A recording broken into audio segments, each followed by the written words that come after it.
ప్రభు అయిన యేసుక్రీస్తు నామమున మీ అందరికీ నా యొక్క వందనాలు. ఈ యొక్క సమయమందు మనము దేవుని వాక్యాన్ని ధ్యానించుకుందాం. చాలామంది దేవుడు ఎక్కడ ఉన్నాడు అని అంటారు కదా. ఎప్పుడు అంటారు ఈ మాట? దేవుడు ఎక్కడున్నాడు అని ఎప్పుడు అంటారు? కష్టం వచ్చినప్పుడు. తర్వాత కలిగినప్పుడు అంటారు, సుఖం వచ్చినప్పుడు దేవుడు ఉంటాడు అంటారు, మంచి కలిగినప్పుడు దేవుడు నా కష్టాలు ఉన్నాడు, నాకు మంచి కలిగిందా అంటారు. కష్టం వచ్చినప్పుడు దేవుడు ఎక్కడున్నాడు? ఎక్కడో ఉన్నాడు. ఇక్కడే ఉంటే పరిస్థితి ఎందుకైతుంది? అసలు ఉన్నాడా లేడా అని అయోమయంగా కూడా ఉంటుంది. అయితే దేవుడు ఎక్కడ ఉంటాడు, ఎవరి యొద్ద ఉంటాడు, ఎవరిలో ఉంటాడు, ఎవరితో ఉంటాడో ఈ మధ్యాహ్న కాల సమయమందు మనం వాక్యం ద్వారా చదువుకుందాం. తీసిన యెషయా గ్రంథం 57వ అధ్యాయం 15వ వచనం చూడండి.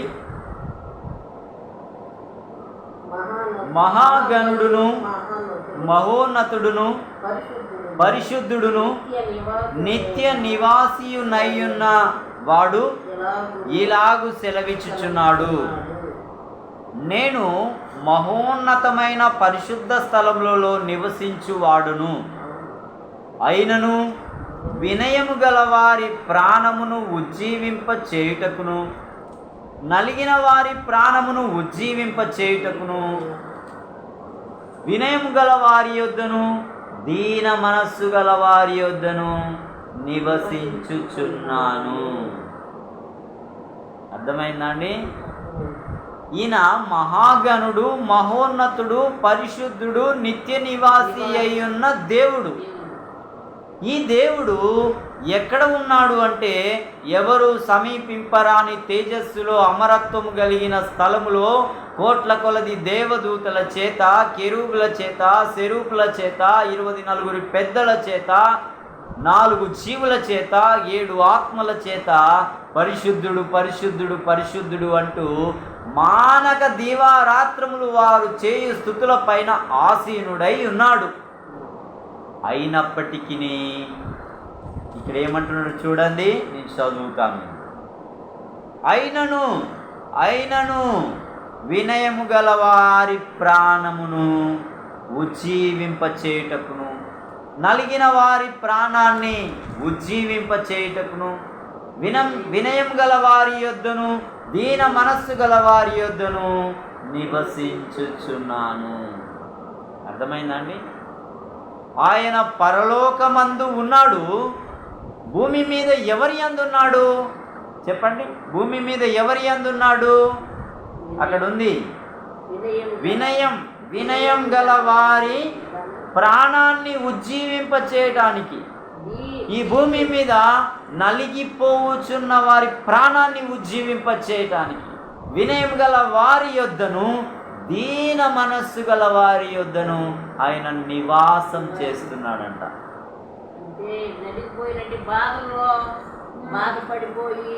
నలిగిపోయిన వారు, వినయం గల వారు, దీన మనస్సు గల వారు, వారి యందు ఆయన నివాసం చేస్తున్నాడు. అలాని అందరిలో నివాసం చేయడు సుమా. బాధ కలిగిన అందరిలో కూడా కాదు. బాధపడి ఆ బాధను నివారించగలిగిన శక్తి గల దేవుడు ఈయనే అని ఆయన యొద్దకు వచ్చినప్పుడు వారిలో నివాసం చేస్తాడు. అందుకే కదా రోగులెల్లా ఆయన దగ్గరికి వచ్చినప్పుడు కనికరపడి ఏం చేశాడు? స్వస్థపరిచాడు. బాధింపబడిన వారికి న్యాయం చేశాడు.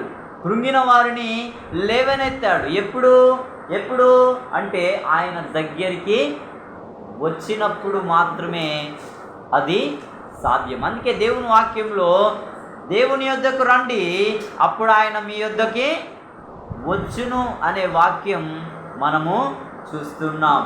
దేవుని యొద్దకు మనం వచ్చినప్పుడు మన యొద్దకు ఆయన వచ్చి మనలో ఆయన నివాసం చేసేవాడిగా ఉంటాడు.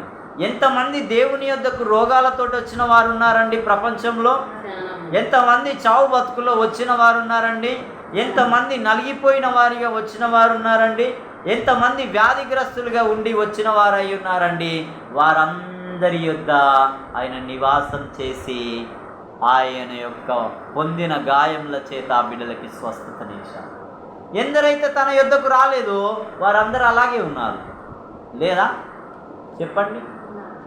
ఆయన యొద్దకు వచ్చినప్పుడు వారి యొద్ద ఆయన నివాసం చేసి ఆయన వారిని బాగు చేసి స్వస్థపరిచి ప్రయోజకులనుగా తీర్చిదిద్దిన వాడిగా ఉన్నాడు.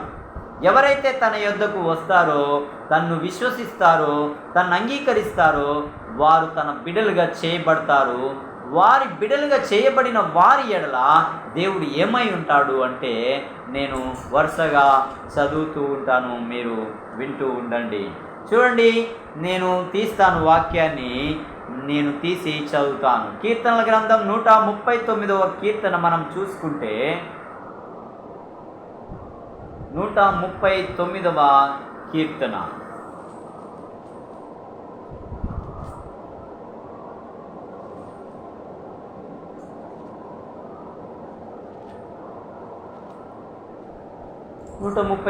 కీర్తన 5వ వచనము చూడండి. దేవుని వాక్యం, వెనుకను ముందును నీవు నన్ను ఆవరించి ఉన్నావు, నీ చేయి నా మీద ఉంచి ఉన్నావు.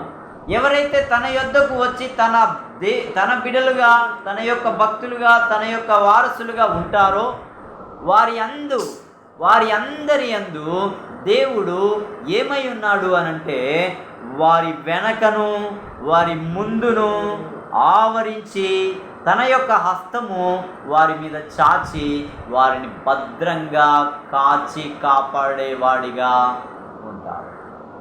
నేను చెప్తాను వినండి. లోకంలో రోజుకు కన్ను మూసి తెరిచే వరకల్లా ఎన్నో వందల మంది రాలిపోతున్నారు ప్రపంచమంతటా. కానీ దేవుని బిడ్డలైన వారు, నిజంగా దేవుణ్ణి విశ్వసించిన వారై ఉన్నవారు ఎన్నో వేలు వందలు కిలోమీటర్ల ప్రయాణాలు చేస్తూ కూడా వాళ్ళు ఎలా ఉన్నారంటే సురక్షితంగా క్షేమంగా ఉన్న సందర్భాలు ఉన్నాయి. త్రుటిలో అపాయం తప్పిపోయింది అంటే తన దూతను ఆయన నీకు కావలిగా పెట్టాడు. వారు నిన్ను కాపాడుచు సంరక్షించుచున్న వారిగా ఉన్నారు. ఆయన వెనకను ముందును మనల్ని ఆవరించి తన యొక్క హస్తం మన మీద చాచి ఉన్న దేవుడిగా మన యందు ఉన్నాడు. ఇంకా మనం మూడవదిగా చూస్తే చూడండి,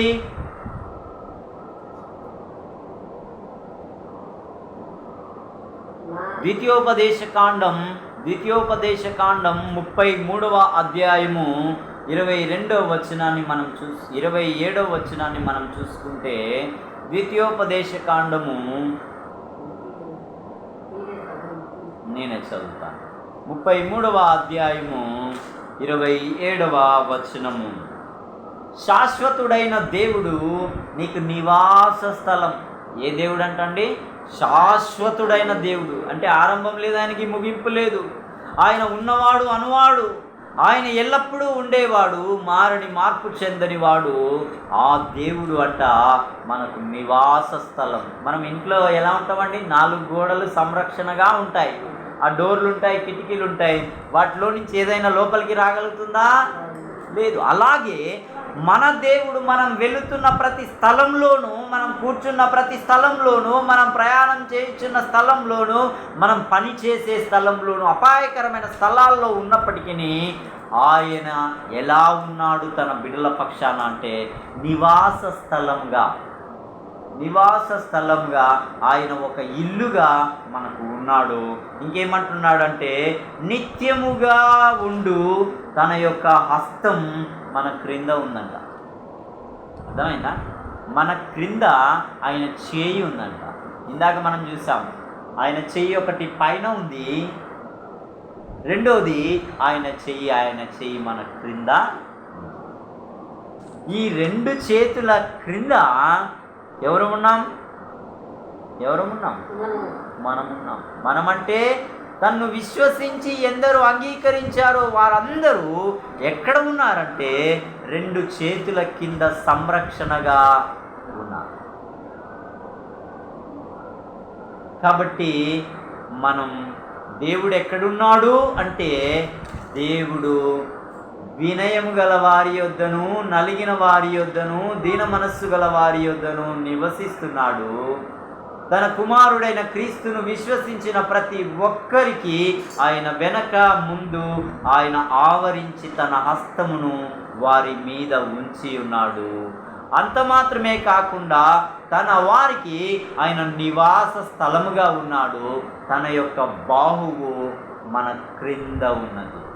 ఈ ప్రపంచంలో నువ్వెక్కడికైనా వెళ్ళు, నువ్వెక్కడున్నావంటే ఆయన చేతిలో ఉన్నావు. నీ పైన ఏముంది అంటే ఆయన చెయ్యి, క్రింద ఏముందంటే ఆయన చెయ్యి. ఆయన 2 చేతుల నడుమన నీవు సంచారం చేయుచున్నావు. అందుకే జారిపడ్డా, కింద పడ్డా, యాక్సిడెంట్ అయినా, ఏ పరిస్థితి సంభవించినా, ఏది ఎదురైనా త్రుటిలో తప్పిపోయిందండి. దేవుడే మన పక్షాన లేకపోతే మనం మంటివారమై ఉండేవారు. కానీ ఆయన మన పక్షాన ప్రతి క్షణం, ప్రతి దినం, ప్రతి గడియ ఆయన తన చేతిలో మనల్ని కాపాడుతూ, తన చేతి పైన పై చేతి మనకి కాపుదలగా, కింది చేతి మనకు సంరక్షణగా ఉన్నది. ఆయన మనలో నివసిస్తున్న వాడిగా ఉన్నాడు.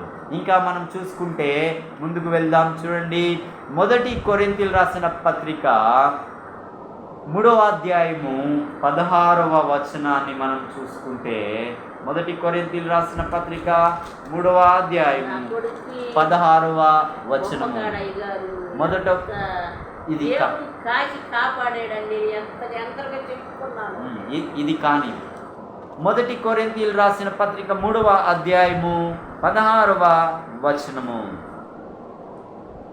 1 కొరింథీయులు 3వ అధ్యాయము 16వ వచనం. ఆయన ఎక్కడ ఉన్నాడు అనంటే మనం ఎప్పుడు మన మనసులో పెట్టుకోవాలి.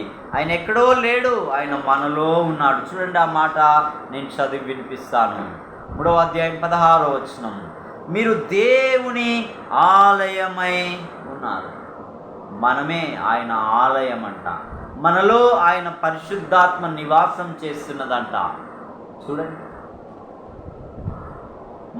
మనమేంటి, మన బ్రతికేంటి, మనం ఆయనకు ఆలయం ఏంటి, మనలో ఆయన ఆత్మ నివసించడం ఏంటి అంటే, తన కుమారుడైన యేసు క్రీస్తు యొక్క రక్తం యొద్దకు వచ్చిన ప్రతి పాపి వాని పాపము ఒప్పుకున్నప్పుడు వానిలో ఆయన కనికరం, ఆయన దయ, ఆయన దయాహస్తం ఎంత గొప్పగా ఉంటుంది అంటే అంత గొప్పగా ఉంటుంది. ఆయన వాని పైనను క్రిందను తన చేతి ఉంచి, ఆయన కుడి ఎడమ ఆయన ప్రాకారంగా ఉండి, ఆయన మనలో దేవాలయంగా మనల్ని ఎంచి, ఆయన ఆత్మను మన గుండెల్లో పెట్టి మనం కొనసాగుచూ ఉన్న ప్రతిసారి ఈ ఆత్మ దేవునితో సంభాషించేదిగా, ముచ్చటించేదిగా, మన కొరకు ప్రార్థించేదిగా, మనకు సహాయం చేయమని ఆయనతో మాట్లాడే ఒక వరప్రసాదంగా దేవుని ఆత్మ మన గుండెల్లో ఉన్నది. దేవుడు ఎక్కడున్నాడండి? ఇప్పుడు దేవుడు ఎక్కడున్నాడు? తన్ను విశ్వసించిన వారందరిలో ఉన్నాడు. గుండెలో ఉన్నాడు, కుడి ప్రక్కన ఉన్నాడు, ఎడమ ప్రక్కన ఉన్నాడు, ముందు ఉన్నాడు, వెనక ఉన్నాడు, పైన తన దక్షిణ హస్తం ఉన్నది, క్రింద తన బాహు ఉన్నది. ఇంతగా ఉన్న ఆ దేవుణ్ణి కలిగిన మనం ఎంతగా కృతజ్ఞత కలిగి ఉంటున్నామో ఒకసారి ఆలోచించండి. ఉంటున్నామా అండి? ఎవరండి మనకి ఇంత కాపుదలనిచ్చేది? నీ తల్లి ఇవ్వగలదా? నీ తండ్రి ఇవ్వగలదా? నీ భర్త ఇవ్వగలడా? నీ కలిగిన సంపద ఇవ్వగలుగుతుందా అంటే ఏది ఇవ్వలేదు. అంత గొప్ప సంరక్షణ కర్తగా సర్వశక్తి గల దేవుణ్ణి విశ్వసించిన వారికి ఆయన కుడి ఎడమ కృపాక్షేమములను విస్తరింపచేయు దేవుడిగా, ముందు వెనక ఆయన ప్రాకారంగా ఉన్నవాడిగా, పైన తన బాహువు క్రింద తన బాహువుతో మనల్ని కప్పి ఉన్నవాడిగా, మన మార్గములంతటిలో తన దూతని కావలి ఉంచిన దేవుడిగా ఉన్న ఆ దేవుణ్ణి మనం నమ్మకంగా సేవిస్తున్నామా? కృతజ్ఞత కలిగి బ్రతుకుతున్నామా? ఆయన్ని దేవుడిగా అంగీకరించుట వలన కలిగే లాభం ఇంత గొప్ప లాభం, ఇంత గొప్ప సంరక్షణ, ఇంత గొప్ప భద్రత, ఇంత గొప్ప బాధ్యత గల దేవుడు మన పక్షాన ఉన్నాడు. ఎందుకంటే ఒకరోజు మనల్ని ఆయన ఉన్న స్థలంలో నిన్ను నన్ను నిలవబెట్టడానికి దుష్టుడైన అపవాది మనల్ని ఆ వాని యొక్క చెరలోకి ఈడ్చుకొని పోకుండానట్లు ఇంత సంరక్షణ, ఇంత భద్రత, ఇంత కాపుదల ఆయనే మనకు నివాస స్థలంగా ఉండుటకు గల కారణం ఏంటంటే మనల్ని దుష్టుడు ముట్టకుండునట్లు మనకి ఇంత భద్రత ఉంది. అయితే దేవునికి లోబడినప్పుడే ఈ భద్రతలు మనలో ఉంటాయి. గుర్తుపెట్టుకోండి. చూడండి, నానా నువ్వు ఇంట్లోనే ఉండు, నేను తలుపేసి వెళ్తున్నా అని మన పిల్లలకి మనం చెప్పి వెళ్ళాం. ఇంట్లో ఉన్నంతసేపు వారికి భద్రతనేనా? మా డాడీ వచ్చి చూడబోయిందా అనేసి డోర్ తీసుకొని బయటికి వెళ్ళిండు అనుకో, అక్కడ ఏముంటుందండి? ఈ ఉదాహరణకి చెప్తున్నాను, భద్రత అనేది లోపిస్తుంది. ఆయన చెయ్యి అంతటా ఉన్నది, కానీ ఆయన మాటను విన్నంతసేపే ఆ చేతిలో నువ్వు తేలిగ్గా ఉంటావు, ఆయన కృపా కనికరములను పొందుకుంటావు. ఆయన మాటను మనం నిర్లక్ష్య పెడితే ఆయన చేయి ఉన్న అపవాదికి లోబడ్డందుకు అపవాది బలమే ఆ మనిషి మీద పనిచేసి వానిని హతమార్చే పరిస్థితులు సంభవిస్తాయి. అందుకే కొంతమంది దేవుణ్ణి కలిగిన వాళ్ళు కూడా ఎన్నో అపాయాలకు, ఎన్నో కరువులకు, ఎన్నో కష్టాలకు, ఎన్నో ఇరుకులకు, ఎన్నో నాశనాలకు కావటానికి గల కారణం ఏంటంటే దేవుని లేఖనానికి మనం అవిధేయంగా పరిగెత్తినప్పుడు, పారిపోవచ్చినప్పుడు మన పట్ల ఆయన శ్రద్ధ తగ్గిపోదు, కానీ మనమే దూరస్తులమై వెళ్ళిపోవచ్చున్నాం. కాబట్టి దేవుని యొక్క కనికరం నుండి మనకు మనం దూరమైపోయి పాడైపోయే వారంగా ఉంటాం. దేవుని మాటకు మనం లోబడినంత కాలం ఈ సంరక్షణకర్త మనకి సర్వ సమృద్ధి గల దేవుడిగా ఎల్లప్పుడూ ఉంటాడు. ఎల్లప్పుడూ ఉండాలి అంటే మనం ఆయన చేతిలో, ఆయన మాట విని, ఆయన కృతజ్ఞతలు చెల్లిస్తూ, ఆయనకు విధేయత కలిగి బ్రతికి, ఆయన ఉన్నాడు అన్న భయము గమనం కలిగి బ్రతికితే అది మనకి, మన బిడ్డలకి అది మేలు, అది దీవెన, అది క్షేమం. కాబట్టి దేవుడు తన మాటలు మన వినికిడిలో దీవించునుగాక. ఆమేన్, ఆమేన్.